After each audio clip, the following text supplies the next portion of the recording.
नमस्कार काका. नमस्कार सर. काका आपलं नाव काय? माझं नाव केशव विठ्ठल पोखरकर, मनसर. मनसरवरून आले हा, होते. मनसरवरून. बरं बरं. काका आपल्याला काय काय त्रास होत होता? मला मणक्याचा त्रास होता, पायात एक नस दाबलेली होती. हो हो मी इतर डॉक्टरांना दाखवलं होतं मुंबई या ठिकाणी.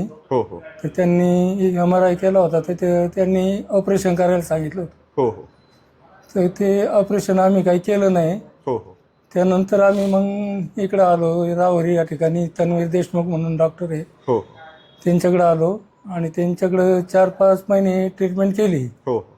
पहिलं अर्धा किलोमीटर देखील चालता येत नव्हतं, आता मी अच्छा 3-3.5 किलोमीटर चालू शकतो. अच्छा अच्छा.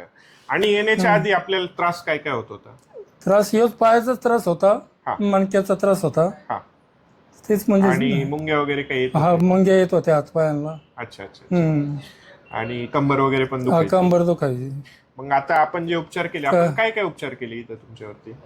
थेरपी केली तर 4 महिने हा हा. आणि गोळ्या औषधं घेतली. हो हो हो हो. तर मग उपचारांनी समाधानी आहात का नाही? हा, काय? समाधानी आहे ना. अच्छा अच्छा. हा, आता व्यवस्थित वाटतं? व्यवस्थित वाटते आता जरा. थोडं चालता फिरता? हा, चालता फिरता येते. तर काम करायला थोडंफार जमतंय. जमतंय जास्त त्रासाचं काम केलं मग थोडा त्रास हो, होतोच ना. थोडा त्रास होतो. बरोबर. आपण शेतकरी आहात? हा, शेतकरी आहोत. बरोबर.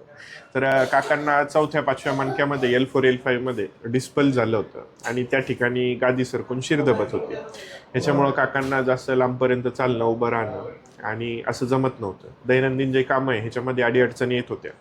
तर आपण acupuncture, acupressure, fire cupping, bone setting सोबत काही हर्बल मेडिसिन यांनी उपचार केले आणि आज पेशंट स्वतः सांगतंय का त्यांना त्याच्यामध्ये आता आराम जाणवतोय. त्यांची दैनंदिन कामं हे सोयीस्कर झाले.